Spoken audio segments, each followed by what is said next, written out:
I'm actually very grateful that I forgot how to do most of this. Okay, welcome everybody. We're going to kind of truck through a bunch of information. We're now into really practical stuff that's going to hopefully ensure that we all have a fantastic, stress-free, wonderful experience abroad. So bear with me as we kind of work through a bunch of things. If you have questions, by all means, please drop it in the chat. Ms. Float is going to help me manage that. I probably won't be looking at the chat too much, but I do want to say that there is a Q&A session at the very end. So if you have questions that don't get addressed during the meeting, I'll be available for as long as it takes to get through those questions. So let's go ahead and kind of get this started. Oh, that's the wrong. Here we go. Okay, so the attendance check is supposed to be in the Zoom, but I wouldn't worry too much about that. If I really have to, we can check the Zoom log and figure out who is here. The main reason we're doing an attendance check is so that because I feel like tonight's information is so essential, we need to make sure who didn't hear it and make sure we track them down individually and make sure that they're on the same page as us. So Polychoir has everything you need, though, and it has been, and it will continue to be. I'll just show you what I've got here. So if you go here to our website, polychoir.com, click on Europe 2022, you'll see a bunch of stuff. And I've already posted the Google. I've already posted the Google slide deck for tonight. So if you actually want to follow along with that, you may. The doc that I'm going to be discussing a little bit later is here too. I'll walk you through all these links, but short answer is everything we're covering is on the website. Okay, so paperwork. That's the first thing we need to talk about. We need to have copies of passports. Digital is preferred because we're going to print them out later, but instead of printing one per page, we're probably going to print 4 passports per page just to make things a little bit less wasteful. We also need a parental release if you are under 18, as well as the student contract. So that's 2 documents. If you are 18 and older, we just need the adult release. Okay. And then we also need a completed Google medical form. And if you're not sure if you've done that, also on Polychoir, if you go right here where it says required documents, where is it? Oh, here. Unsure if we received your contract release, medical info, passport copy. If you click that, it will take you to this, which is a real-time reference of my master document. So if I have your stuff, it's put here. If you see E, it means that you're exempt from that because that particular document doesn't apply to you. For example, if you're a student, we don't need a adult release from you. And if you're an adult, we don't need a student behavior contract from you. Hopefully that makes sense. So again, all this is on polychoir.com. And if you're unsure of what you've submitted, or maybe you've submitted and I haven't reflected that, you're welcome to yell at me and say, hey, I gave you that. Can you check your records? And that's already happened a few times, and I'm happy to look for that. Okay. We have 114 days left, believe it or not. We are finally down to almost double digits. Double digits is when I start to get a little excited. It's always depressing when it says, Europe is 400 and blank days away, but we're getting down to it. Okay, so we don't have too many itinerary updates yet. That's going to come a little bit later because we're finalizing a big chunk of things right now. Oops. Hello. There we go. We're finalizing some performance venues. There's a couple things that are up in the air. There's one church that keeps going back and forth with us, so we're trying to work that out. But speaking of Ensemble Choir, do you want to sing in the choir? This is a fantastic opportunity, not just for all of my choir people, but anyone. If you've done any bit of singing, even if you're just sort of, a singer, not the greatest singer, we're going to have enough people in the choir to shore you up. So if you want that really kind of once-in-a-lifetime experience of singing in some really world-famous, world-class venues, then fill out that form that... actually, let's go ahead and put this chat. Oh, stop it. Sorry, I'm arguing with... let's go ahead and put this in the chat. And that is right here. Copy link. Here you go. So if you're interested in doing the choir, I'm pretty sure Samantha Lawrence said she was going to sing. So you very much don't have to be a choir person. If you have any interest in singing, please join us. It's going to be awesome. Seriously, it's literally a once-in-a-lifetime experience. I don't know if you'll have the chance again, Final payment and alternate return requests are due March 15th. This is a really important deadline because after this deadline, unless you've made previous arrangements with me, I can't help you. Okay, so we have a drop-dead deadline of the 15th. If you need a little bit more time, like say, you just need maybe another week or two to make your payments or final payments, I can probably arrange that. But the really important thing is that you let me know. Okay. Alternate return requests, that's only for people that plan on returning not with the group on July 3rd. So the tour ends July 3rd. The coach bus will take us to the airport and fly back home. If you're planning on staying out longer, which is all on your own expense, all on your own plans, those plans need to be submitted to ACIS by March 15th. If you have any questions about that process, please let me know. But I know a handful of you are planning on either staying out there or you're going to meet your family out there or, extend your time out there, which is great because I always say the most expensive part about going to Europe is the flight out there.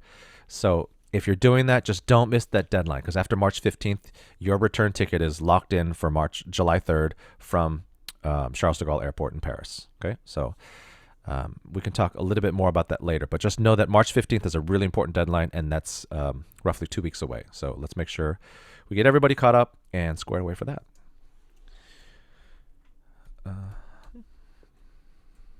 Mr. Doko, I'll jump in to say it looks like the attendance link is working. Thanks to Don Dow talking me through the internet. But if you hit refresh, folks, then you should be able to access it without a district email account. Thank you, Don Dow. Okay, so we'll move along here. So we wanted to go over some terminology just because we had thrown some words around that might have been a little confusing.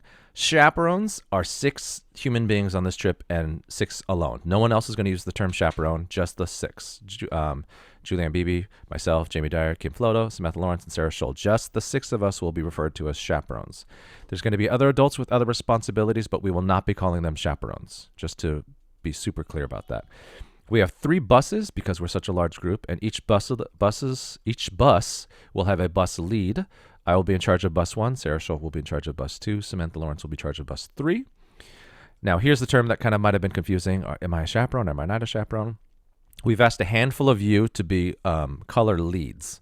There's 6 per bus, and that makes 18 total. The sole responsibility of a color lead is just to count your people during meetup times. So if we say, hey, go have your free time, we'll meet you back here in 4 hours. We just want to see 18 thumbs up that tells us that everybody is present, and then we can move on to our next destination, or if we're missing anybody. That is the only responsibility. The chaperones listed above will handle all discipline, will handle all medical issues, will handle anything else that is beyond that. So quite literally, the only responsibility we're asking color leads to do is count people, meetup times. That's it. Everybody will be assigned a color group, and all you have to remember is your color and your number, which looks like this. So there's a red group with 3 color leads, and then there's a white group. You probably can't see that because it's a little, I tried to put a gray background, but you'll see there's red, white, and blue, and green, gold, and black. So I tried to make it sort of thematic, right? Oops. Bus 2, blue group, Sarah Scholl, and then black group. And all the letters after that, you'll learn what that is later when we're in country. I have a reason why everything is divided, both a number and a letter. And then this is bus 3. Samantha Lawrence, Kim Floto leading those. And then we are still, if you notice here, there's a couple TBDs. We're looking for a few more people to assume these color lead roles. A couple of adults that are not listed here we had talked, so I'm just going to follow up and make sure that you're on board with that. But if you're interested in serving in that capacity, please holler at us. We'd love to have you. Okay, some other details. If you are land only, which is just these people right here, Bravo Partain, Bravo Taurus, and Odell, family of 3, I need your flight info. That is, if you've booked it. If you haven't booked it, that's fine, but I need that info ASAP, because what we need to do is make sure that your flight times line up with when the other groups are flying into the country. So please get me that information as soon as possible. Jess, your mom's already sent me her stuff, so we're good. Real quick, performances are still pending. Southwark Cathedral has gone back and forth. They said, oh, the cardinal is being ordained for this, and then, oh, just kidding, he moved it to another day, and now they're saying, just kidding, he wants... Long story short, we're figuring out performances still. They're going to be great, I promise. We have 0 period rehearsals starting on May 31st, but, and this is the important part, most part learning will be done independently. We're going to release part tracks for you to listen to and kind of learn your notes. It's almost like someone sitting at a piano playing your notes for you. And then we put them together at 0 period rehearsals. That's, I hope it's obvious, but that's only for students that are at Poly right now. We're not expecting anybody who's in the choir to suddenly cancel their work and show up. We're going to put everything together in these 2 rehearsals. Friday, June 17th. That is 2 days after the last day of school for students and 1 day for us teachers after. And then we have 1 more rehearsal on Monday. And then we're going to have a farewell concert Tuesday, June 21st at 6:30 p.m. Immediately following that, we're going to have a quick business meeting. And by quick, I mean 20, 30 minutes. I have to hand out emergency cards. We have to give you your luggage tags. And we have to go over last minute information regarding the airport check-in the next day. Okay. I'm assuming Sarah or Kim will let me know if there's an urgent question in the chat. Yes? Cool. All right. This is a topic that I think a lot of people are interested about. Rooming assignments. Rooming assignments are, for the most part, up to you. Whoever you request is who we're going to put you in a room with a few exceptions here and there. Discuss with your potential roommates before submitting. Don't just say, hey, I want a room with so-and-so, and you didn't talk to them, because they probably have the plans of their own. So please talk to people and submit your requests tonight. Okay? So I'm going to actually stop dropping links in the chat because they get lost in the chat. I'm just going to let you know that everything is right here on polychoir.com. So here's a link for rooming request. So if you click that, you get this, okay? And that'll walk you through it. We need those pretty ASAP. And the reason why is because we have to tell airlines who's on which flight. And they're asking for that this week, but I can't do that until I know who's rooming with who, because we tend to do all that stuff based on roommates. Like, we want you to be on the same flight and same bus with your roommates. So in order to do that, we need your requests ASAP tonight. So please do that. Talk to each other. Like right now, you're probably texting each other or private Zoom messaging, whatever. Don't care. Just work that. We are 3 to a room. So that's a question. 3 to a room. Except for adults, you are automatically put into double occupancy. But all students will be in triple. And then if you've paid for a supplement, like a single supplement, you will have your room to yourself. Okay? But the default is 3. You'll see on the rooming request form that there's a what if it's 2, because some hotels may run out of triples and might put us in doubles.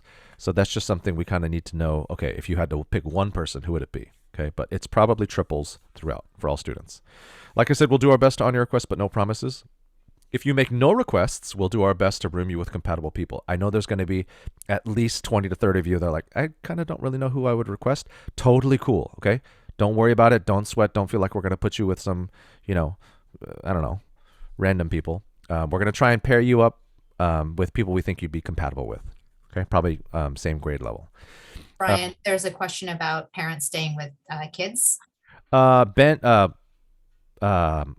So as far as that, it's if you want to. So the kids are normally in triples. Here's what usually happens. The kids want to be with other students, so they tend to do their triples, and then we pair up adults as best as we can. If you'd like to be with your child as your roommate, that can be arranged. You just put that on the request, on the roommate request form.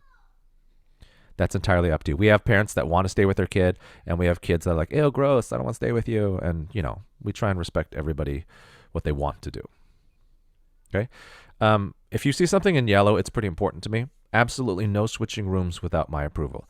I get it that during the trip you might make new friends and want to change. Usually it's not a problem. We need to know about it, though, because we need to know where to find you if we need to get a hold of you. I hope that's reasonable and fair. In the past, we have switched rooms. People are like, hey, I'm really hitting it off with these people. Can I hang out with them? It's like, yeah, probably. We can make that happen. Just don't do it on your own, please. Clear? And as I mentioned, some hotels might be double occupancy based. I should know that by the time we get down to May and June, but we're just going to go with triple. And if you're not sure, if you're like, I don't know who's on the trip. So if you go to polychoir.com, and this link actually goes to that same link that showed you who had what paperwork turned in, because that's a full roster. So I'll just show you for the sake of showing you. If you click here, if you just click on right here, unsure if we've received your passport copy, just takes you right here. Boom. That's everybody that's, at least as of now, registered to go. Okay. If you're following on the slide deck, the Google slide deck, all these links are live. So all these hyperlinked text here, those are all live. So if you're following along, you could just click those. Okay. So one of the fun things we're looking forward to doing is we have a lot of free time unstructured because we have so many people with so many different interests. So what we're going to do is offer some electives. Okay. And what that looks like is certain blocks of free time. We're having some chaperones as well as some of our tour managers. So if you see TM, that's a tour manager.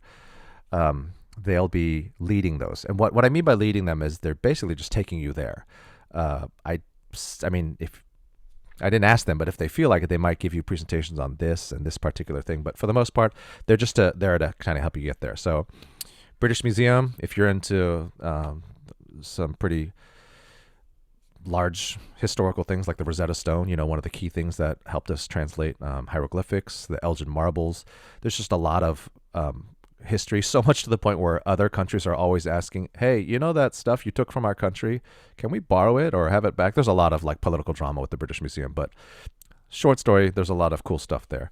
Tower of London, if you're into early English history, it's a castle, but also a garrison and also a prison. There's kind of a little dark side of like what they did to prisoners there. So if you're into that, that's going to be there too. And that's adjacent to the London Bridge. So if you want to see the London Bridge, those are back to back.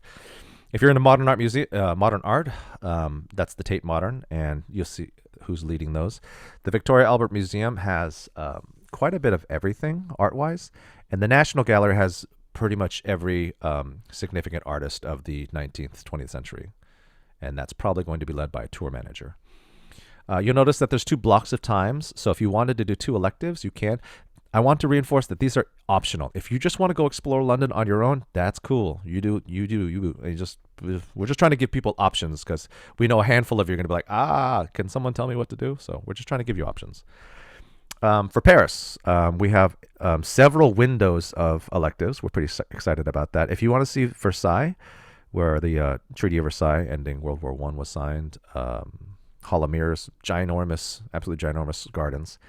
That'll be in the morning, led by a tour manager. We have the Catacombs. If you like the macabre, if you like seeing the remains of 6 million Parisians in bone form, it's pretty cool.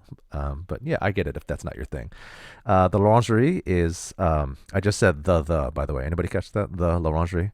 Okay, linguistics nerd. Never mind. If you're into Monet's water lily canvases, there are absolutely massive canvases that he did towards the end of his life. So that's there.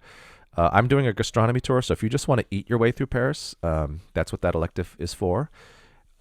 It's probably going to be led by a couple of people because I'm going to get absolutely destroyed by shop owners if I bring 120 people into every single one of these tiny stores. I'm going to get arrested, I think. So if depending on interest, we'll break that up. But I'm going to take you on my favorite suites. This actually also has an independent form too. I have a Google map. So if you just want to explore these places on your own, you can. The La Brea Tar Pits. That's true. Yeah, linguistics. Again, modern art. It looks like Julianne Beebe really likes modern art, as do I. But she's going to be taking a elective to the Centre Pompidou, which is where all the modern art is. I think there's 120,000 exhibits. It's the largest modern art museum in the world. And then, of course, if you'd like to see Winged Nike of Samothrace, if you'd like to see Venus de Milo, and how could I forget the Mona Lisa? I almost was like, what's it called? The Mona Lisa. That's at the Louvre, and that will be led by a tour manager, most likely. Okay, so these are optional, but we figured a lot of people might feel more comfortable going to these places if they were guided there. Okay, pre-registration is going to be required because we're going to pre-ticket everything. Okay, we're going to tell ACIS, hey, 17 people are going to do this, 34 people are going to do this, 96 people are going to do this, get us the tickets, and then they'll bill you individually for that. Okay. Currently, reservations are required for everything because if you've been to London, some of you know that most London museums are free, but they're still on a reservation system because of COVID, even now. We'll see if those restrictions stay in place, though, because, who knows. Coach buses will provide transportation for electives with larger enrollment. We're going to have 3 buses with us at all times. So whatever 3 electives in any given time slot have the most demand, we'll transport for those. Okay. Again, electives are not included in your tour fees. Electives are just that. They're optional. Again, if you're an independent soul and you just want to explore London or Paris on your own, please do. All electives are pending and subject to change, cancellation based on schedule, availability, and demand. Okay. At this time, I'm going to walk you through a document that I've been writing for the past 20 years of group travel. It's mostly lessons learned from previous trips and kind of things that I wish I would have done or wish I would have known. So let me pull that up and I'm going to walk you through that. Where are you? Where are you? There you are.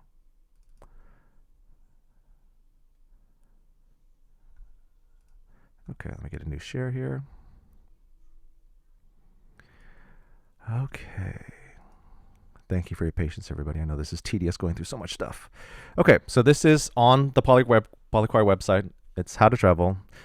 Subtitle is it's a guide to traveling with Doko and not getting into trouble for things that could have been avoided if you had just paid attention and listened in the first place. Now, I just want to say that sounds like it's about me, but everything I'm going to cover is for all of our enjoyment. Okay, it might sound like it's about Doko, but this is just lessons that I've learned on how to make a nice and smooth experience for everybody. Okay, so I revised it for every tour. This is the 5th edition of this, and this is catered towards our London, Normandy, Paris. So I'm not going to read all of this. I'm going to point out a few things, but I encourage you to read this because it'll probably help you. Okay, like I said, this is from 20 years of group travel. So one of the biggest concerns people have is safety. And in our experience, we have had issues, and it almost always has to do with petty crime, pickpocketing. If you look here, 600,000 victims in the UK per year, 1 in 4 tourists in Barcelona. By the way, Barcelona is in fact the pickpocket capital of the world. I have seen with my own eyes little gangs of pickpocketers, and they're basically pointing at people saying, I dare you, hit her, get that one, I dare you. And they go, not, I got you, I can do that, I can pull that. And they do it. And they are just, it's like somewhere between like street performer and like a thug. I can't describe it. They're just good. So roughly 400,000 pickpocket crimes happen daily in the world. Daily. Almost 500,000 people are pickpocketed every day. Paris ranks 5th in pickpocket crimes. 5th. Okay, do I mention this to scare you? Very much so. Please be careful. This is the main thing you have to worry about because violent crime is incredibly rare. But pickpocketing is pretty common. Let me tear through these. These are all based on real experiences.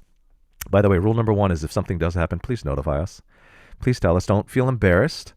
Don't feel embarrassed because the last thing we want is we get to the airport on day 12 and you're like, so my passport was stolen 6 cities ago and I don't. Yes, son. Yes, thank you. Okay. Thank you. My son brought me packing peanuts from a package. I don't know what I'm supposed to do with this.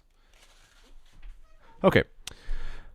These are opportunistic. They'll always look at you, and if you look like an easy mark, they're going to try. If you look like someone who's on the defense, they're going to move on. They're not dumb. In fact, thieves are very, very intelligent. Thieves are persistent. We had a person shadowed in Paris of 2000. She actually saw this person and was but the second she let her guard down, they took her phone. That's Paris. Don't be afraid to ask or scream or make a scene. Just protect yourself, okay? Thieves love to hang out near ATMs. This is Barcelona 2008. I had a parent go to the ATM, pull out a couple €100 and put it in this front cargo pant pocket. Gone in about 15 minutes. Gone. Never leave your belongings unattended. I had a student do it twice in Salzburg, 2006. First time was she left it in her dressing room to go get a different size. Came back, her bag was gone. Later that day, cops found her bag. Thankfully, her passport was still there. Money wasn't there, but money's more easily replaceable than a passport. But she did it again 2 days later, only I stole the bag the next time. But just, you can't, it's not like, here where you can just leave your bag somewhere and assume it's going to be there. Keep valuables out of sight, please. If you have a lot of cash, make sure you're pulling it out in private. Don't be like, oh, how much is it? €4, and you bust out your envelope that's got €3,000 in it. That's just not a good idea. Suspect everyone. Trust no one. I've seen every gimmick there is, every trap. They all seem like they're okay. Like, oh, this nice guy's just flirting with me. No, they're not. They're trying to distract you while their homie comes around you and steals your wallet. Oh, this little lost kid needs my help. Really? Like some lost kid is going to ask a tourist for help? Just be really wary about who approaches you because they know. If I'm a pickpocketer and I look at tourists, that's money, a camera, and probably some other valuables that I can get. They know what tourists look like. Here's a kind of practical thing. If you're carrying a purse or bag, the zipper should always be closed and facing forward. Like the zipper should be up here where you can see it and feel it. We had someone in Barcelona. Barcelona was an exciting year, everybody, 2008. But I had a girl, she was on the metro. She's like, Doko, I had everything you said except the zipper was in the back. In this little space of this, they managed to take her wallet, passport, and money. They're good. Like I tell you, they're good. I think the biggest mistake, again, anything in yellow is pretty important to me. Don't think you're going to feel it. I promise you, you won't. No one ever feels being pickpocketed. They're that good. One of the things that kind of cracks me up is people that wear money belts or money pouches around their neck outside their clothes. You're just broadcasting, hey, everybody, all of my stuff is right here in this little pouch that you can snatch right off my neck. And I've seen that happen. Don't think like, oh, it's around my neck. They're not that brazen. Yes, they are. Don't ever reveal what hotel we're staying at, please. If you find someone chatty and you're like, oh, what hotel you're staying at, just say, oh, I don't remember. Just that's not something you want to reveal because I'm just being extra protective of my people. Just don't let them know what hotel you're staying at. Beware these scams. If someone tries to put a friendship bracelet on you, walk away because they'll sort of do it and they tie a knot so you can't take it off. And they basically guilt you into €1 or €5 because you're like, it's kind of a souvenir and it's not worth the confrontation, but just don't do it. Avoid the poor, sad little girl. I know this sounds really calloused and cold-hearted, but just don't do it because they work in teams. There's someone that looks kind of poor and helpless, and then someone comes right behind you and tries to steal from you. Beware of wrong change. This is not common, but it happens where a lot of times when we tour, we don't really understand foreign currency. And you'll buy like, say, a postcard and you're like, I'm not sure how much this is. And you just throw down like €100 bill because you're like, I know that's going to cover it. I'll just make them do the math for me. But be careful if you do that because once they see that, they know you're probably a tourist and they're going to try and scam you. This card capture scam is a thing. It's getting to be a little bit more common in the States, but in Europe, the machine comes to you. If you sit down at a restaurant, the machine comes to you. They'll bring it out. They'll swipe it in front of you. If they ask for your card and take it to the back, they're probably scanning your card to use it somewhere else. And that happened to us in Rome in 2010, I think it was. So just always, just don't feel uncomfortable. Don't feel like you're being rude. Just scams exists. So please protect yourselves. Like I said, when a thief sees a tourist, he doesn't see you as a human being who saved up money for many months. They see an expensive camera, a wallet full of money, a passport, and a person unfamiliar with the area, meaning they can escape from you easily. If you feel like you're being paranoid, you're probably doing just enough. If you find yourself walking down the street, flailing your arms violently and screaming, you ain't stealing from me, you've got the right idea. And that's kind of what I've done. I've just flayed my arms so that people stay the heck away from me. In the highly unlikely situation of being in a dangerous situation with an aggressive thief, please ditch the money, wallet, or whatever. They are replaceable. You are not. I know that's hard, but just if you actually feel unsafe, just vacate the area and leave whatever it is, and we'll take care of you. Okay? Okay, let's move on. I'm going to kind of truck through this. I've got a couple things about air travel and just how to deal with jet lag and not be quite so tired. My move is I just take my toothbrush and my face wash, and about 30 minutes or an hour before I land, I'll go to the bathroom, brush my teeth, wash my face, and I feel kind of refreshed. That's just my thing. Some people do melatonin. But yeah, like I said, there's some stuff for you to read there. Little practical things for flying. Please don't forget to check the backseat pocket. Check your seat whenever you leave anything, the bus or anything. And then this is pretty important. Don't change seats on the airplane without permission. We're going to talk about this in a little bit, but just because you want to sit next to so-and-so does not mean you get to kick somebody out of that seat so you can sit next to them. We actually have a system for this. You will all do check-in. I'll just talk about this now. You'll all do check-in together, and your chaperones will, when you're going to check in, get your boarding pass, you're going to go back to another chaperone. You're going to tell them, here's my name, here's what seat I'm in, and then they're going to do a shuffle, and everybody before you board, you're going to get a new seat. But you have to be assigned that. Otherwise, flight crew will, they hate that. They hate when people move and are not in the seats, especially if you have a different diet, if you have a vegetarian meal, or if you've requested something like that. It's a nightmare. So don't change seats on the airplane or the bus for that matter without permission. Okay? Coach bus seats, like I said, this one's in yellow. Don't change bus seats. Please, please, please. Okay? This is a pretty important thing to me, too. I should have put this in yellow. Whenever you hear the microphone or PA over the bus, please stop talking immediately. Even if you don't care, which you should, somebody next to you might, and they don't want to have to deal with you talking. Okay? We'll go over this again once we're in country, but please be respectful. Please don't talk. Just if you hear that microphone, come on. Just be quiet. Okay? Like I said, I'm not going to read everything here. If you're found out of your assigned room after lights out, you will be sent home on first offense. This is the one real rule I have. Everything else is kind of, recoverable. But if you're out of your room after lights out, after curfew, we send you home. That's part of our contract. It's what everybody signs. And trust me, we're not doing this to spoil your fun. We're doing it so that we don't have any issues. Because we run full days. Like I said, sometimes we're getting back to the hotel like 10 or 11. And we've already done a bunch of stuff. Most times you're just going to want to go to sleep, but please, please, please respect the very few rules that we do have, and don't be out of your rooms after lights out. A couple other minor things. Please don't be loud. Please don't tie up the phone lines, because if chaperones need to call your room to give you information or to check in on you, we need to be able to get through. Last two are mostly for students. You are responsible for your roommate. So if you're on time and you get downstairs, but your roommate is late, you're late too. Okay, that's your responsibility. So please be careful when you choose your roommates. Once we get there, you're all going to be assigned a buddy room too, because we do know it's possible for a room, both of you or all three of you, to sleep through an alarm clock. So we will have a buddy system to make sure that everybody's awake. Okay. The most common medical issues we see on tour are dehydration and exhaustion. So please take advantage of the breakfast in the hotel and don't pass up an opportunity to fill up your water. Don't skip meals. I know a lot of us are like, I don't really eat breakfast, but we run full days, and it's just going to catch up with you with how much activity we have. Not to mention the fact that if you load up on breakfast, you can do pretty lightly for lunch. Like for me, I might just grab a sandwich or just, eat the apple that I stole from the hotel that morning. It just saves time, saves a little bit of money because you've already paid for the hotel breakfast anyway. Okay.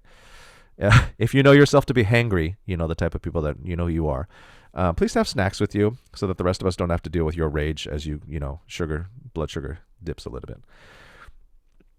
Okay, so what if I experience a medical emergency? Fortunately, medical services are not what they are here in the States.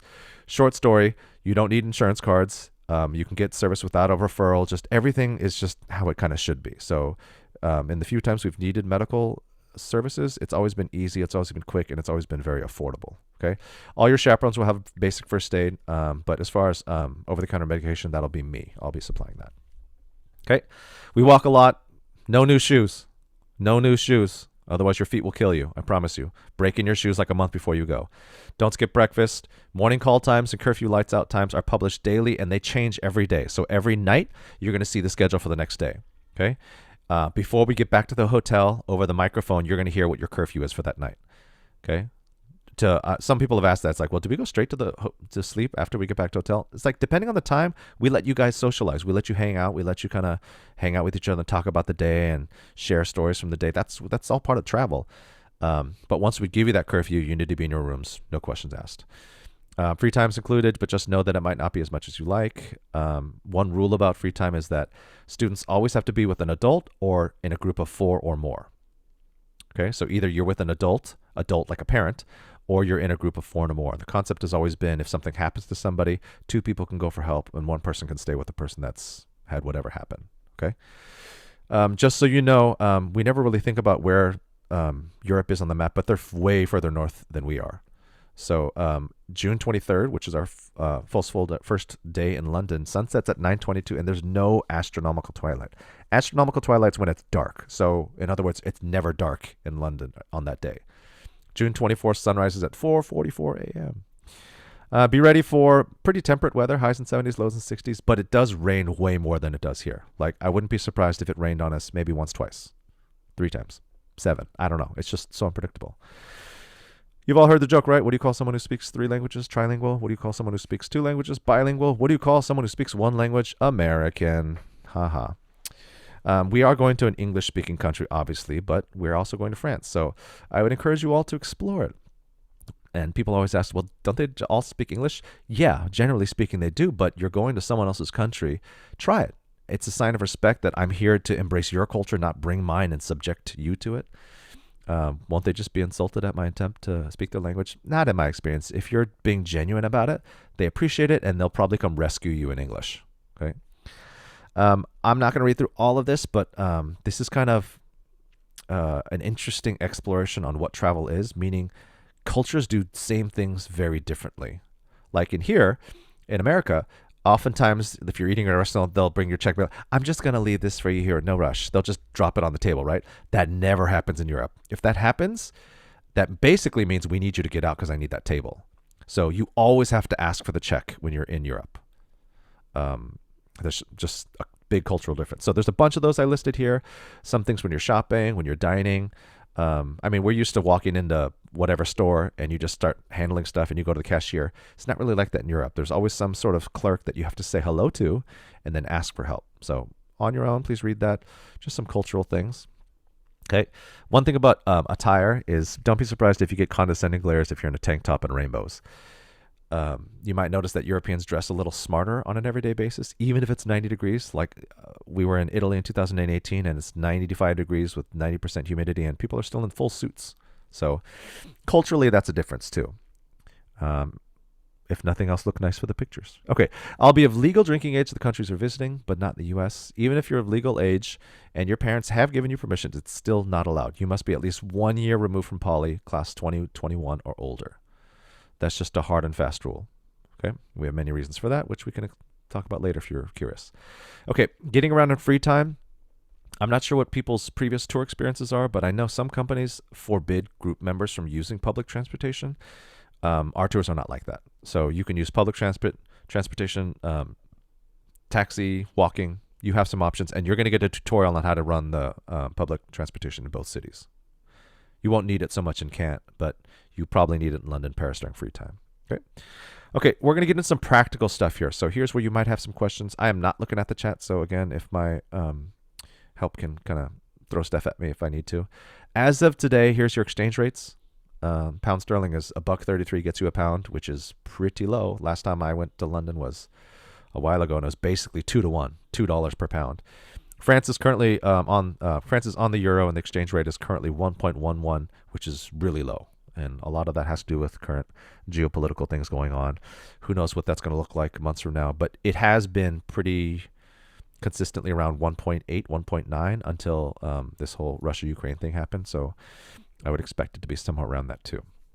You've got a few options for paying things. For those of you that are asking about traveler's checks, they don't really exist anymore. So we're not going to mess with that.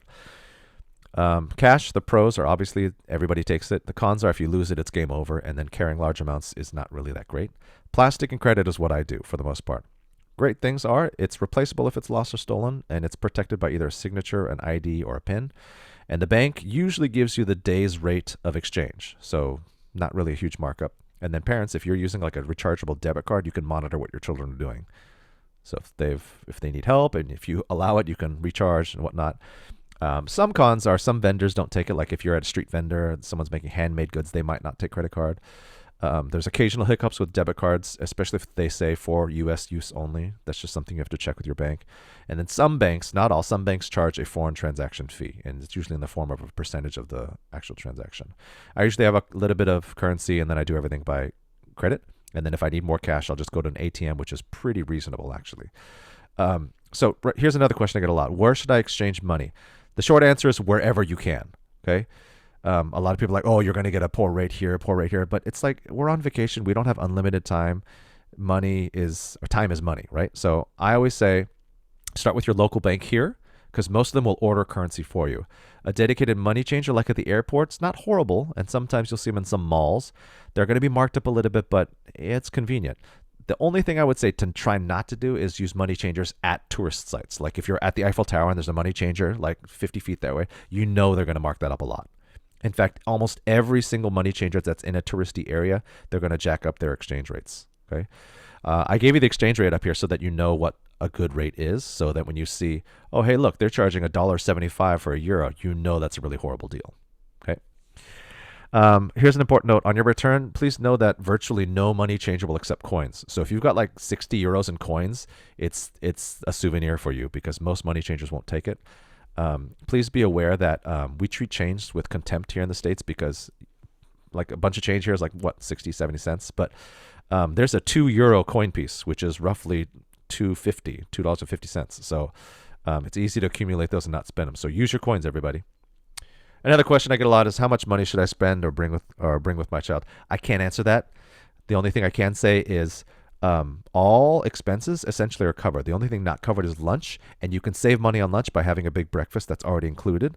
And it then comes down to, souvenirs. Are you a shopper? Are you, for me, I usually just pick up a magnet. That's my one souvenir thing.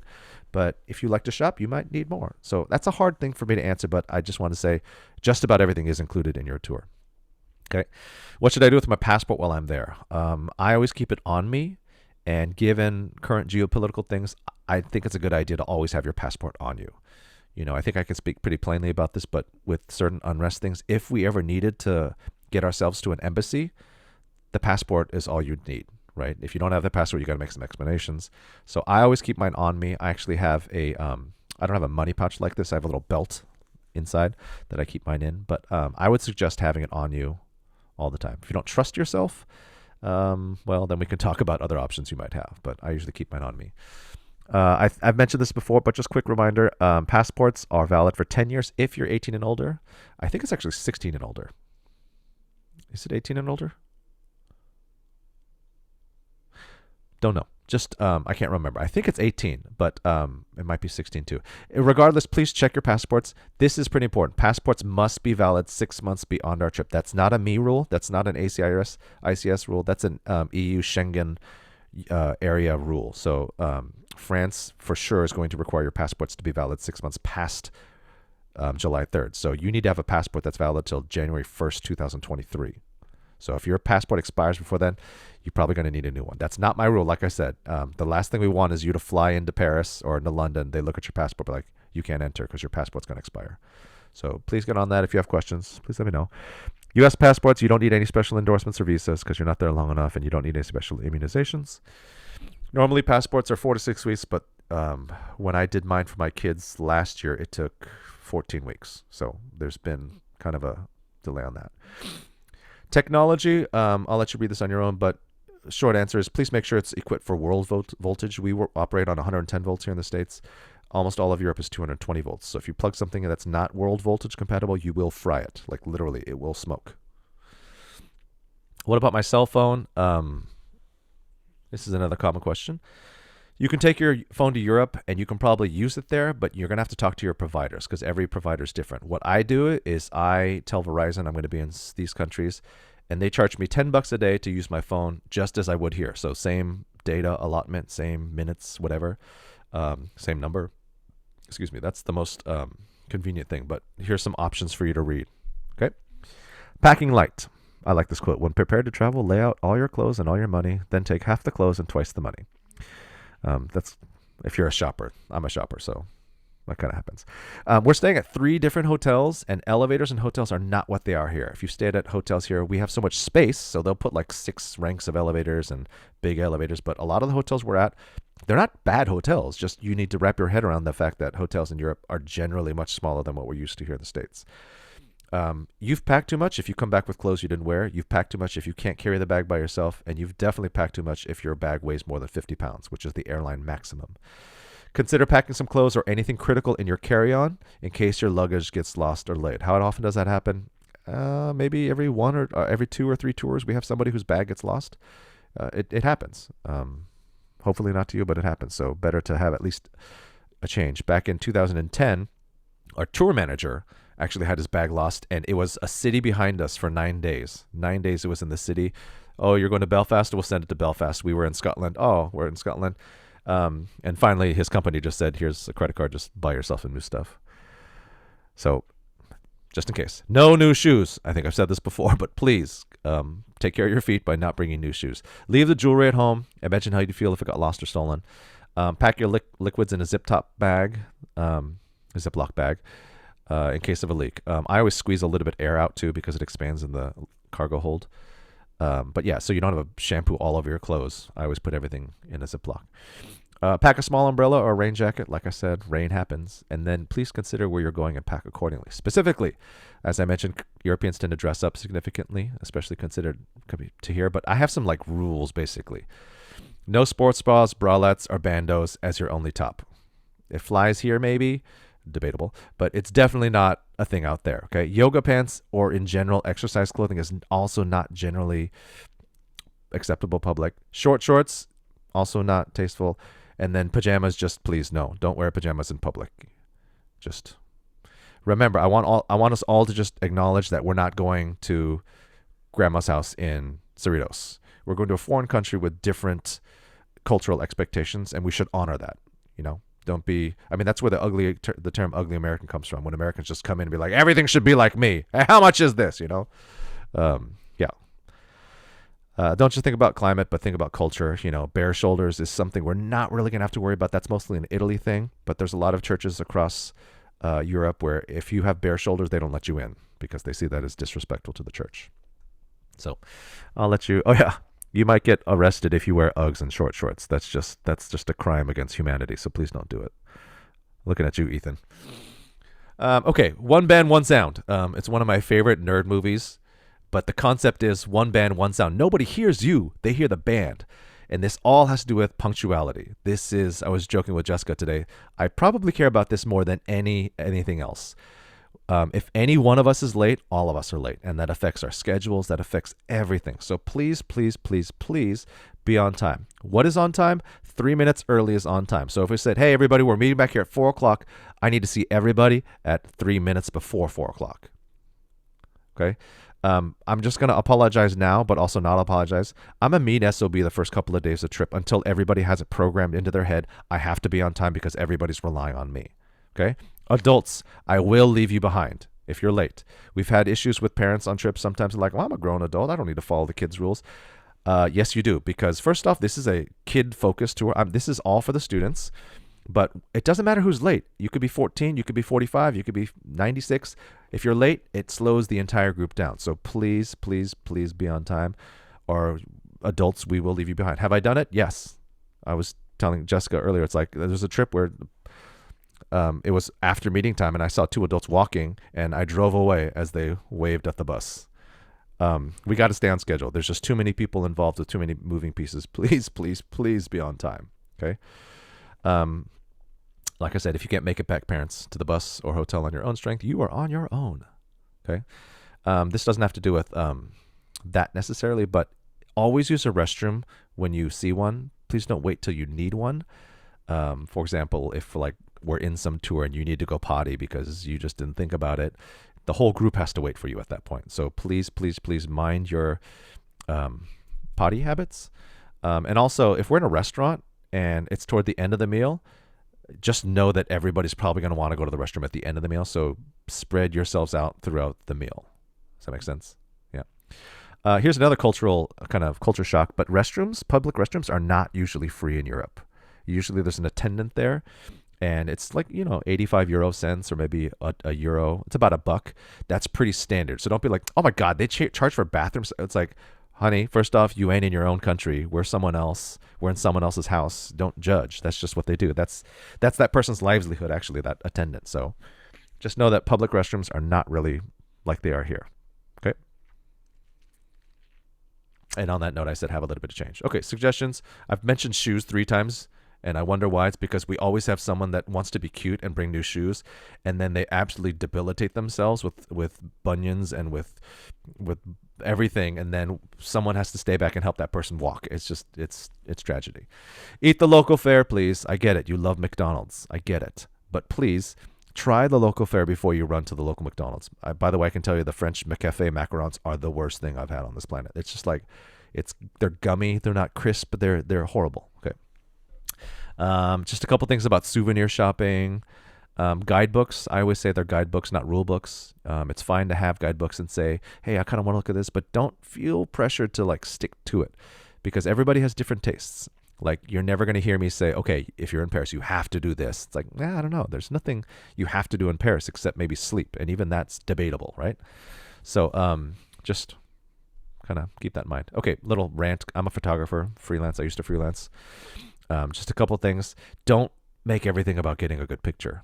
Yes, I'm talking to most of you teenagers and Instagram and all that. I get it. You want to have pictures that are cool. You want to be able to look back and say, man, look at these awesome pictures. But if it was really just about getting good pictures, why not just steal them from the internet and say they're yours like everybody else does, right? We're going there to go there. We're going there to be there. We're not going there to get pictures about it. So take your pictures for sure. I'm not saying I don't want to see any cameras. If I see cameras, you're on timeout. Definitely not what I'm saying. But try to remember what it's like actually being there without the pictures. Like, I remember one time in Prague, I actually forgot my camera in the hotel room, and I was upset at first because, first off, I'm the group leader. I'm responsible for taking everybody's picture. But then I realized it was such a liberating experience because it forced me to actually soak in where I was. The real visceral connection with what does the Sistine Chapel smell like? Well, in summer it smells like BO because it's super crowded by a bunch of people, but you get what I'm saying. It's just like you get the full experience. What's tragic to me is walking through really amazing places and seeing people take pictures, and then they just stare at their camera for the rest of the time. They walk through it looking at their phones, reviewing their pictures. Don't forget what it's like to actually be there. Please, please, please. I mean, you didn't spend $4,500 just to go get pictures, I would hope, right? So this is just my little rant here. I said take photos with intentionality. Don't take pictures just to take pictures, but take good photos. I used to do a little photography clinic before we went too. I'm happy to revisit that if anybody's interested, but I think you're all, you know what I mean. Just don't do this photography. We're just like snap, snap, snap, snap, snap. I'll just delete the bad ones later. Don't do it. Okay, here's how to irritate some people. These are not tips, by the way. This is what you're not supposed to do. On the plane, don't obstruct the aisles. Don't be loud. Don't keep your seat in the fully reclined position the entire flight. That's just rude to the person back to you. And don't put your bare feet on the chair in front of you because that's just nasty. That happened to me once. I went to rest my elbows and I felt like humid, like clammy big toe with a little bit of toenail. Ugh. Ugh. Just don't do it. Please don't subject another human being to that experience, okay? You can piss off your tour manager by talking during presentations. What I mean by presentations is sometimes before we get to a destination, your tour manager will get on the microphone and say, hey, so we're getting to such and such. Here's a few little details about it. You might not care, and that's on you, but don't ruin it for anybody else. More importantly, if one of your bus leads is making a, hey, curfew is this tomorrow. Here's your dress code tomorrow because we're visiting this church and it has a strict dress. You need to know these things, okay? So please don't be disrespectful. Here's how you piss me off. Be late. Disobey the rules. Be late. Forget or lose your music. Be late. Or really the most irritating thing, be late. I hope I've made my point about punctuality. Here's how to know your roommate. Some of you have never had a roommate before, so this will be kind of a culture shock fun. But if you've never had a roommate, please understand it's not just about you. Don't take too long in the bathroom. Keep your area tidy. Don't leave trash just all over the place. Don't be loud when others are trying to sleep.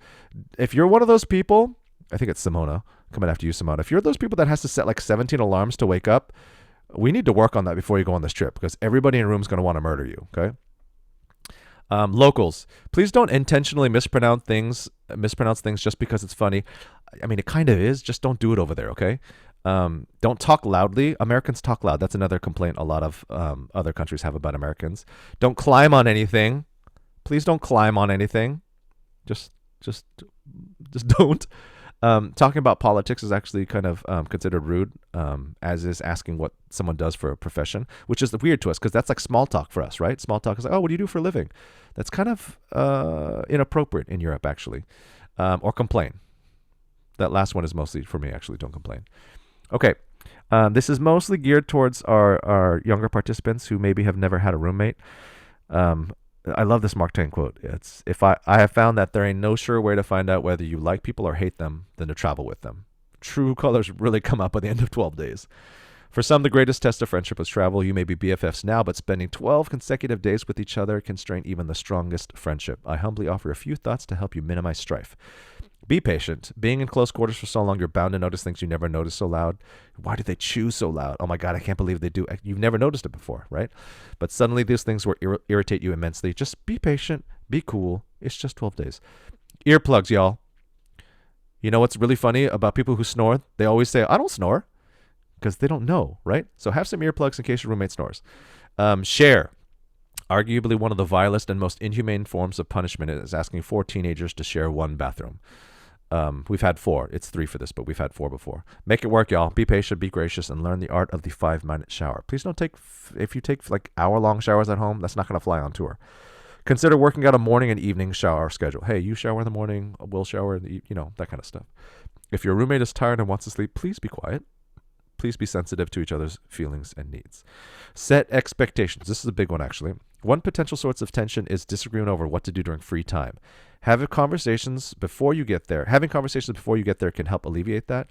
Be reasonable, be flexible, and remember that you won't always get what you want. It's also completely okay to split up from your regular group of friends and do things with other people if your interests for a particular activity don't line up. Like, say your roommates want to do this, but those people are going to do the thing you want to do.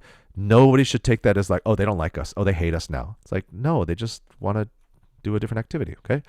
Don't take it personally. Your friend just wants to do something different than you, and he or she still loves you. Maybe. Fix it, please. If something does go down and there's drama, fights, arguments, people, whatever, can you do your best, please, to make amends quickly and then just move on with it rather than harbor that negative energy for the duration of the trip? If you need a mediator, just let me know, and I will gladly listen to your problem and then refer you to Miss Scholl for counseling. But seriously, I mean, just traveling with the same people for 12 days can be taxing. Don't let the lasting memory of this trip be being bitterly upset at somebody for probably something really petty. So please just work that stuff out. And if you need help, we got you. Okay? Just a couple of closing quotes here. If you reject the food, ignore the customs, fear the religion, and avoid the people, you might better just stay at home. It's so true. It's like, why are we traveling? Why are we doing this? We're going to observe and absorb culture, not just buy souvenirs. Perhaps travel cannot prevent bigotry, but by demanding that all peoples cry, laugh, eat, worry, and die, it can introduce the idea that if we try and understand each other, we may even become friends. Maya Angelou.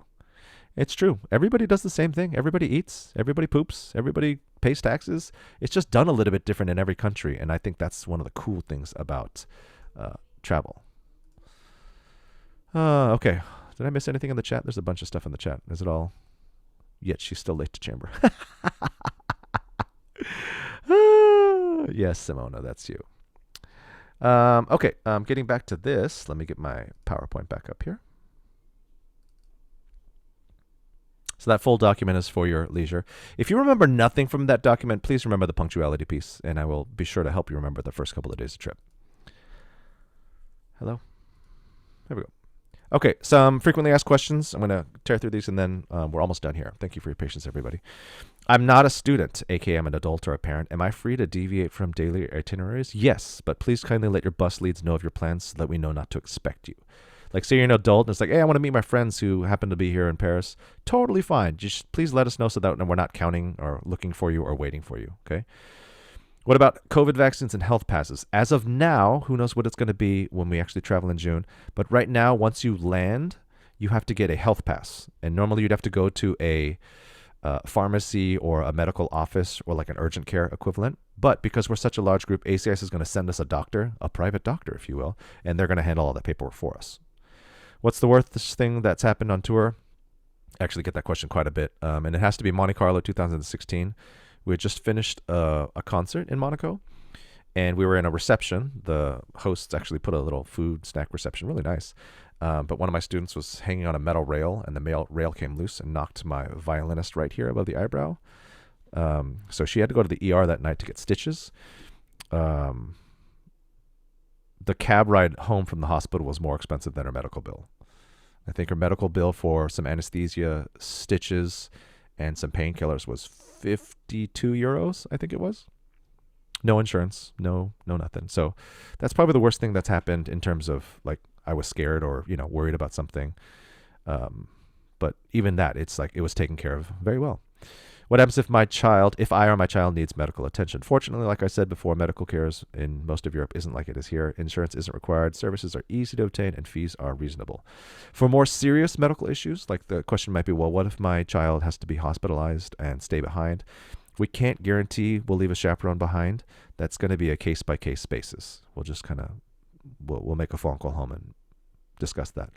The baggage allowance is one checked bag, no more than 50 pounds. Yes, you should actually weigh it because that's what the airlines will do. They'll put it right up on that thing, and if it's 50 pounds and 3 ounces, they will either reject the bag or bill you for a full extra bag.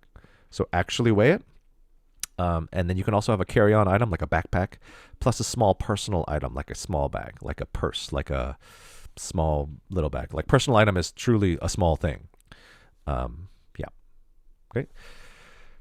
More questions. My parent is coming on the trip with me. Does curfew still apply to me if I have their permission to be out with them? Yes, curfew still applies, but exceptions can be made. I know I have one parent that asked about, I think it was either a ballet or an opera in Paris, and that would take kids outside past curfew. That's something I would have to discuss specifically with the parent and on a case-by-case basis. Okay. But short answer is yes, curfew still applies to you, meaning you can't just every night go out with your dad because he's there. Okay. Just kind of a fairness thing. What should I do with my passport? As I mentioned, I always keep mine on me. I would suggest you do the same, but ultimately it's kind of on you. Just know that if you lose your passport, you will lose at least one full day of touring because you'll have to go to the embassy the next day, which is a pretty much all day ordeal.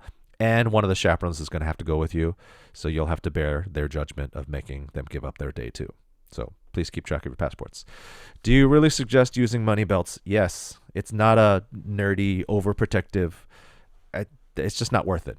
A money belt is like, $11, $12, and it's just so worth not having to deal with the headache of possibly getting pickpocketed. I don't know many people on the tour. Who do I hang out with? You hang out with all the other kids that said the exact same thing. We'll introduce you. Don't worry. Okay. So if you don't fill out the rooming request, if you don't know other people, we're going to take care of that all this week. Do you do room checks or tape doors? Short answer is hell no. I have many philosophical issues with taping of doors and all of that. Um, I just can't get myself to do it. Even if I think you're like a super problem child like Jessica Hooper, I'm still not going to tape your door. It doesn't sit well with me. What we do sometimes, we will do we'll call rooms sometimes just to make sure you're where you're supposed to be. That's why we ask your phone lines not to be tied up. Like don't call each other and talk into the wee hours of the night. We will do room checks via phone sometimes. Okay, that was a joke, everybody. Jessica Hooper is like quite opposite of everything I just said. Okay, running. I get this question every trip because we always have people that are, gotta run every day. Otherwise, my body will just absolutely metabolize itself and I'll be, you can run.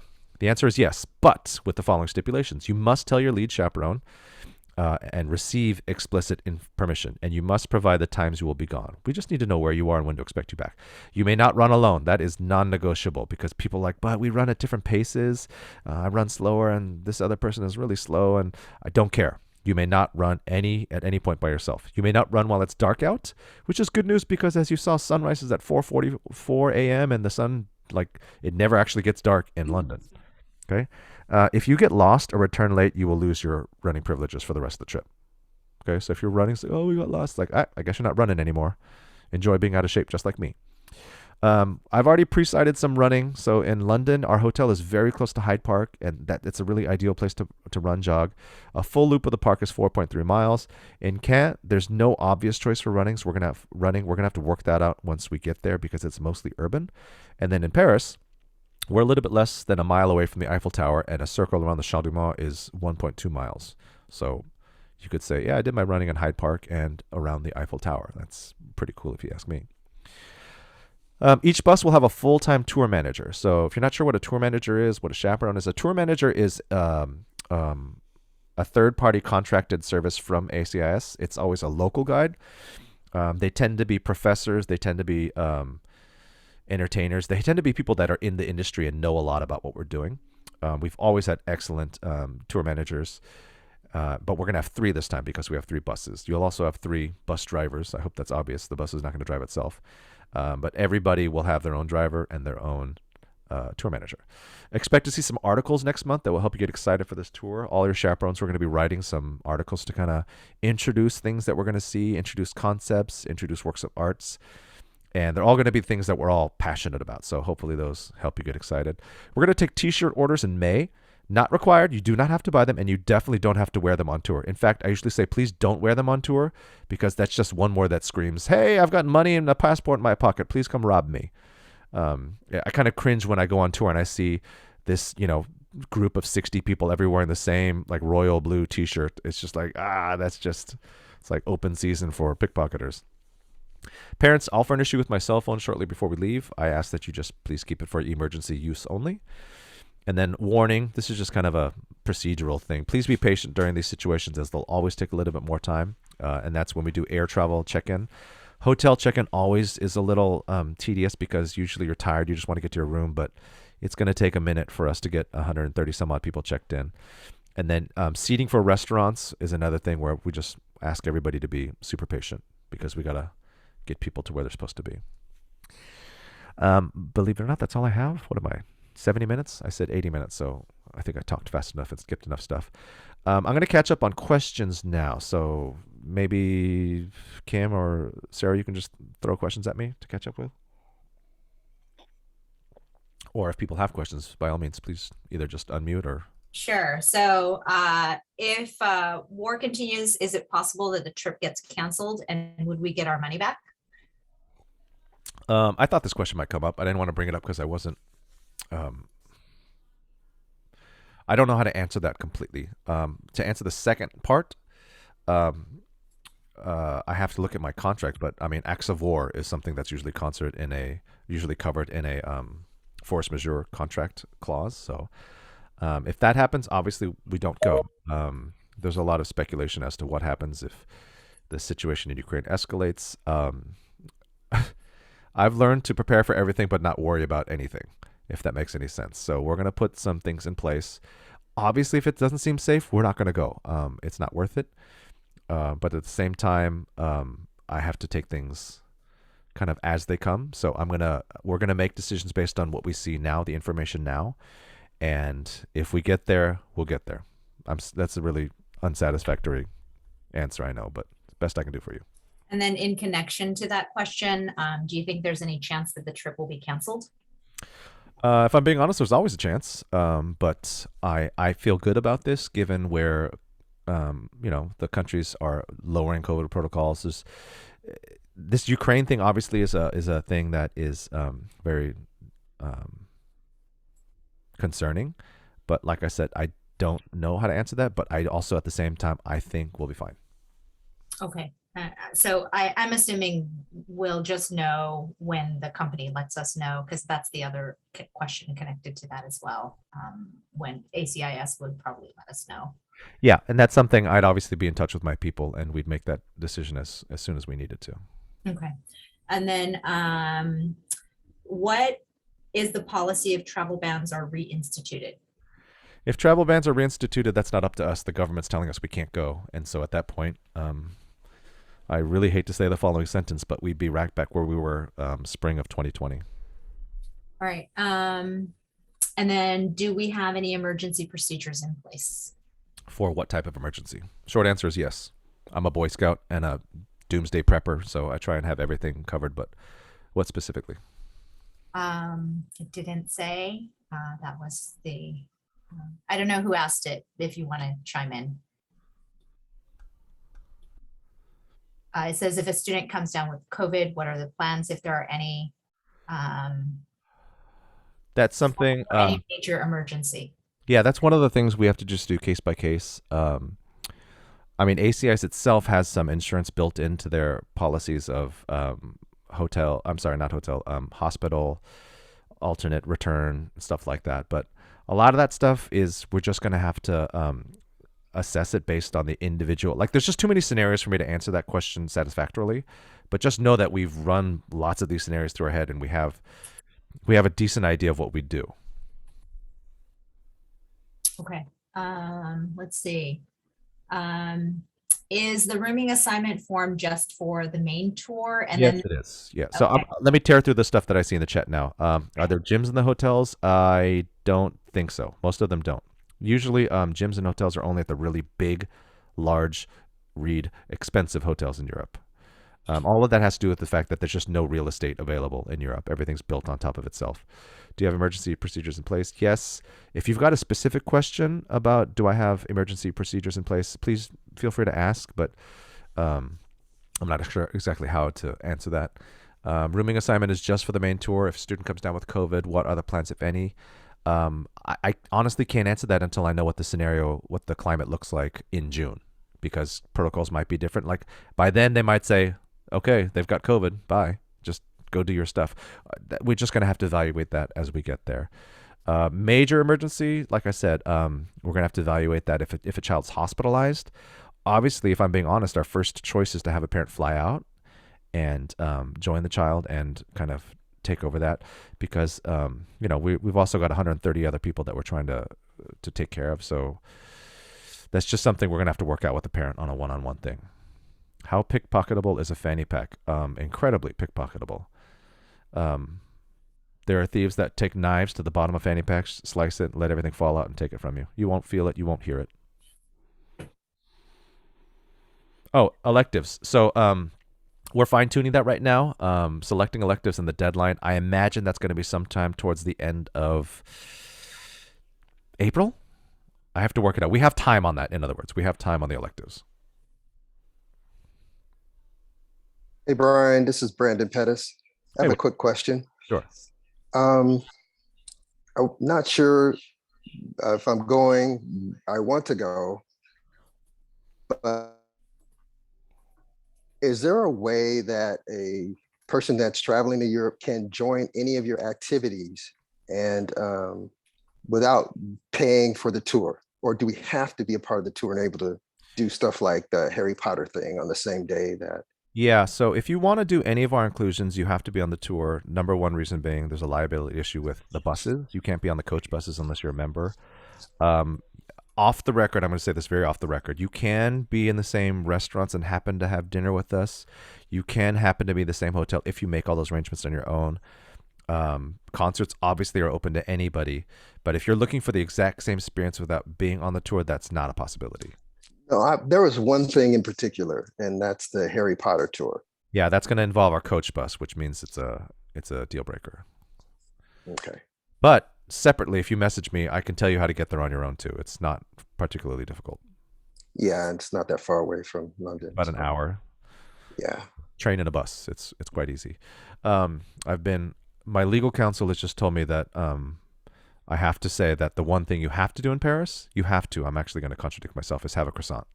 So That's my legal okay. legal counsel, literally So my attorney for this trip. I can find your email on the slide deck. Yes, briandoko@gmail. Okay, thanks. Yeah, looks like the Doko, yes, I have just Okay, go ahead. yeah. A couple things that came up about rooms, and I've got them kind of together. Will there be safes in the rooms, do you assume, at the hotels? generally yes. Okay, and if we don't have people with whom we will room, will we still fill out the form? No. And are double occupancy rooms considered 2 beds or 1 bed per room? Trick question. I can't answer that accurately. It's probably a single bed, but it could be. It just depends. All ACIS and me too. All we care about is how many people can comfortably fit in the room. So. And then in terms of bringing things, people are asking if they can bring things like pepper spray, or if you're a student, can you carry your own EpiPen or over-the-counter meds? No to pepper spray. That's going to get confiscated at the airport. If it's checked in, it might trigger a further search. EpiPens are fine. Yeah, I don't think pepper spray is going to fly well out there. It says, are lights out for students only? Yes. Adults, I will, with the exception of punctuality, I will treat you like adults. When it comes to punctuality, I will treat you like children. I'm sorry if that's disrespectful, but I just need everybody to stay on time. So adults, if you want to go out late at night, that's totally on you. Here we go. We say, how do we do alternative payment plans for an extended amount of time to complete our payments? I'm sorry, say that again. It says, how do we do alternative payment plans for an extended amount of time to complete our payments? Oh, you need to send me an email because I have to intervene for you because there's an automatic drop deadline of March 15th. And if you're like, hey, I need a couple weeks, I need a little bit of time, please send that to me at briandoko@gmail.com. I will talk to my people at ACS and say, hey, such and such has reached out to me. Please give them an extension. There was a follow-up question about passports. Doko, do you need the actual passports we'll be using during the trip or the current passports that are going to expire? So we are in the process of renewing. What do you need sent to you right now? I definitely need whatever is going to be valid. So if you've got a passport now that's going to expire, I don't need that. That's not going to be useful. So when you get your new one, even if that ends up being this month, next month, the month after that, that's the document we need. And I think you've answered this already, but it's being asked again. How does the sleeping situation work in rooms with 3 students in terms of beds? So, that's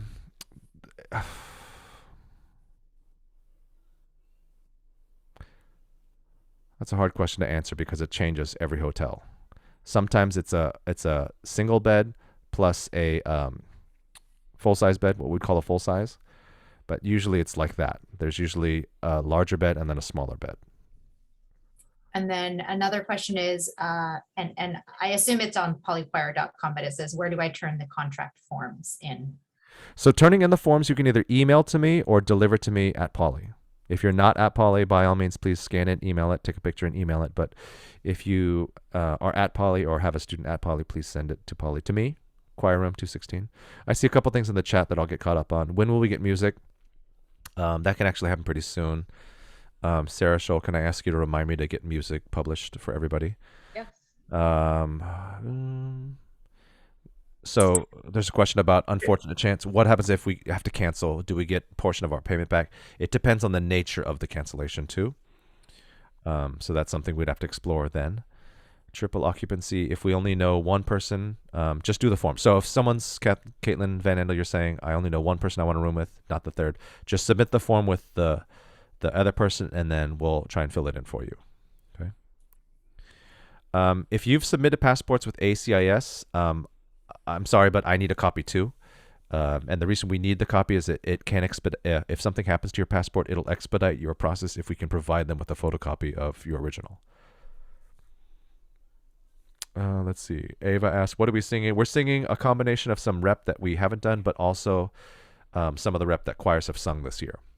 So chamber choir, the 2 songs that you just did at this concert, both of those are going to Europe.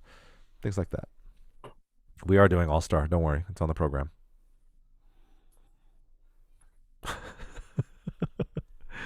Other questions? Oh, I forgot to mention. I'm sorry. This is rude of me. If you don't have questions, please don't feel rude by leaving right now. We're all busy and got other things to do. So if you don't have questions, please don't feel compelled to stay. But if you have questions, I'm here for you. Lana, for electives, that's going to come out probably in, I want to say April. But we're going to send out a separate email saying, hey, it's time to sign up for electives, and you know.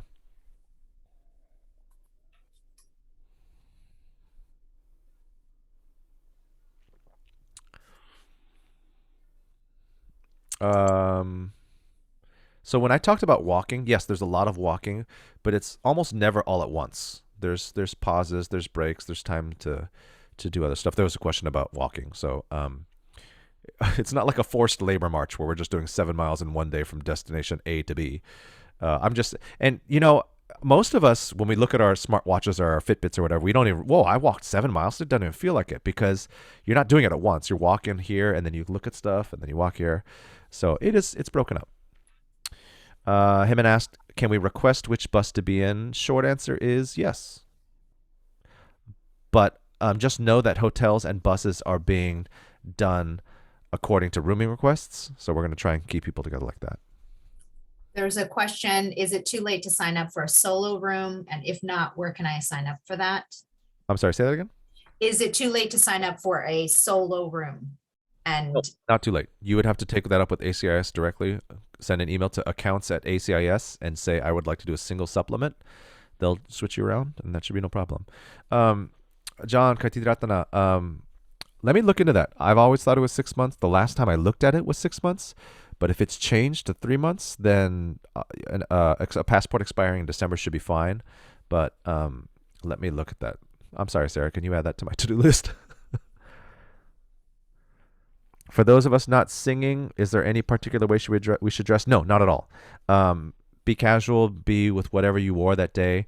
We don't have any concerts that are, at least not yet, we don't have any concerts that are wardrobe restricted. Like when we did St. Peter's Basilica in Italy, there were some requirements there. But for the rest of you, just whatever you're normally wearing. Within the same protocol, please. No bandos, bralettes, and short shorts and Uggs and pajamas. Yeah, none of that stuff. Someone asked if Vans are decent walking shoes. I guess. I mean, it's hard to say because most of us don't walk a lot that much in Southern California. We drive everywhere, and but just know that we're putting a decent amount of mileage on feet. So take care of your feet. there's a question, if you have an alternate return flight, can you still travel to the airport with the group? Yes. Oh, I think I understand why. Yes, if you're taking a connecting flight from Charles de Gaulle to somewhere else in Europe, you can take the group bus to the airport for sure. I'm assuming that's what that question is, whoever asked that. I think so. There's another question. Is everybody watching the concerts, even if you're not choir? Yes. That is our request, that we all do the concerts together because you're our audience, and it feels good to have an audience when we do our performances. Do you also see the question about dressing if we're not singing? Did you address that one yet? Yeah. So I just mentioned that you don't really have a dress code when you're not singing. If you Okay. are singing, on the Google form for choir, you'll see your dress code, and it's a little bit laxed. So at the end of the day, it's concert black. It's just anything black that looks dressy, meaning no t-shirts. But I've also said that the dresses tend to actually be the most comfortable thing to wear. So if you want to, I will loan you a choir dress. All of this is in the Google form for choir. Performances are probably in the ballpark of 40 to 50 minutes. It depends on a handful of things, but roughly that. Weather-wise, should we be concerned about cold weather? I wouldn't worry about cold weather too much. I would worry about rain. The coldest you're going to experience is probably 60s.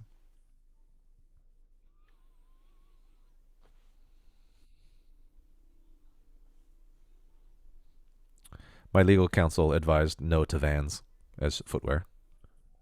Hi, Mr. Doko. So in the case that, because I have a disability, so in the case that I do need to take like a longer break, Mhm. like for walking and such, Uh-huh. What would I do? Okay, real answer is you and I take a cab with wherever we're going, and I thank you for it. This happened in Rome. I had somebody with a bum knee, so walking became an issue as we got towards the end of the trip. And all we did was like, okay, hey, we're gonna walk to this, and I'd say, okay, meet you there in a cab. Let's go. And yeah, problem solved. No big deal at all. We got you, Don. We got you. Okay. And I'll pay for that, right? Nah, I'll pay for it. Okay. Thanks. Other questions? Other questions? Any questions at all? You can ask me about anything. Well, related to the trip, ideally. I'm sure there will be more questions as we kind of start wrestling with the idea that this trip's actually going to happen. So my email is always open to you, briandoko@gmail.com.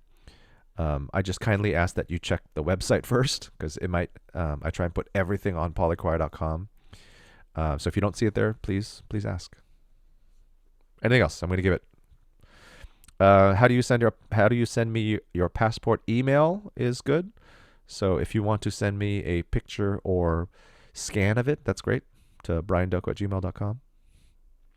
And again, to tell you, we're going to scan all of them. All of the chaperones are going to have a little thumb drive with all tour documents. It's going to have everybody's contract, everybody's behavior, everybody's medical stuff. And we're also going to print out just the passports. But we're going to do it 4 to a page just so we can save a little bit of paper. Alternate return request response time is, I'm going to be honest, I don't know if they necessarily tell you. I will see the change because you get assigned a different subgroup. But I would imagine it's about, I don't know, 3, 4, 5 business days. It doesn't take long. It's not usually a long thing. But if you noticed in my slide, I did say the deadline's March 15th, but I strongly suggest you do it before that so you can give them cushions like, oh, they got it wrong, or I confirmed that they got it. Yeah.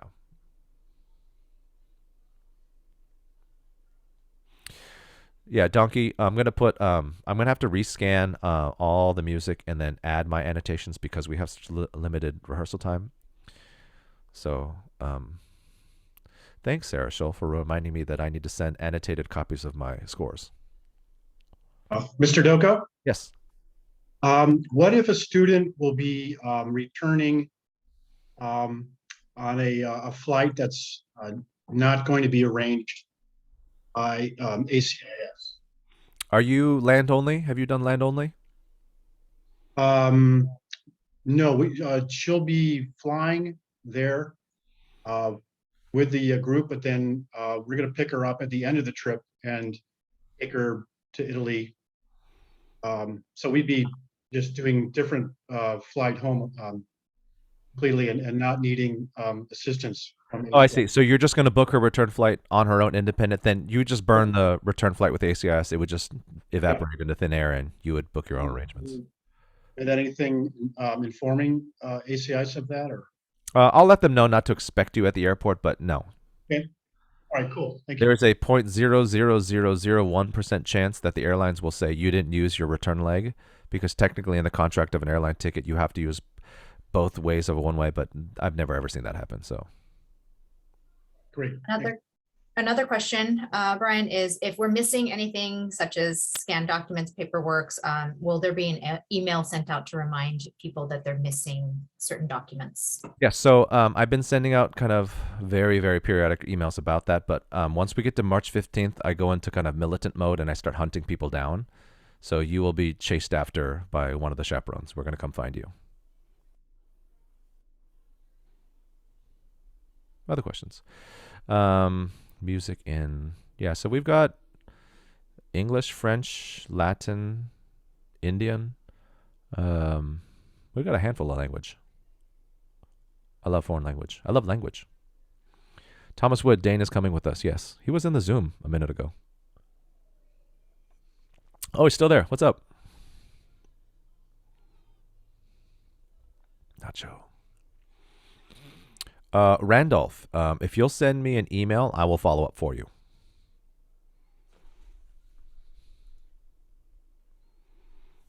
Absolutely. Any other questions?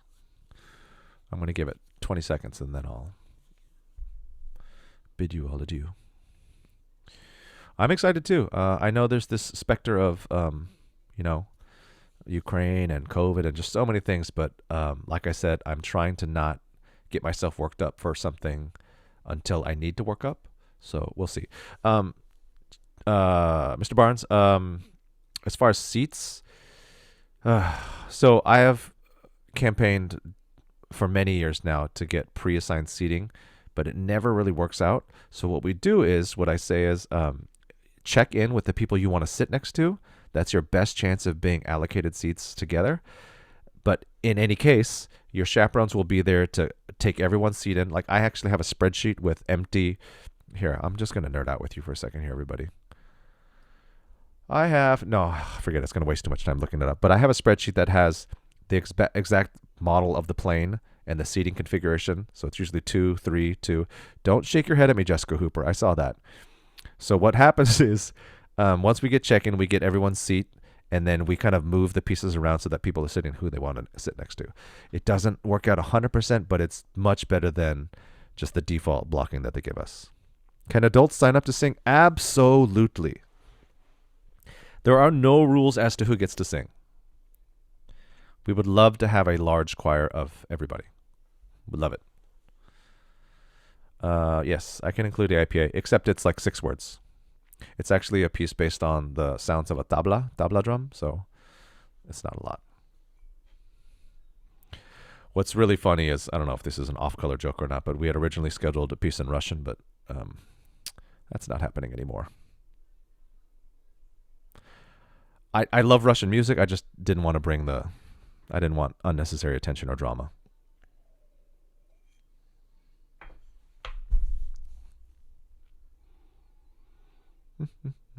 Anybody else? 114 days. As soon as we get to like 99, it starts to like fly, and I love it. 104 days for summer vacation. That's true. Okay, if there's no questions, I'm going to dismiss everybody. I'm just going to debrief real quick with my chaperones, if you wouldn't mind, but I'm going to say goodnight to everybody else. Thank you for coming, everybody.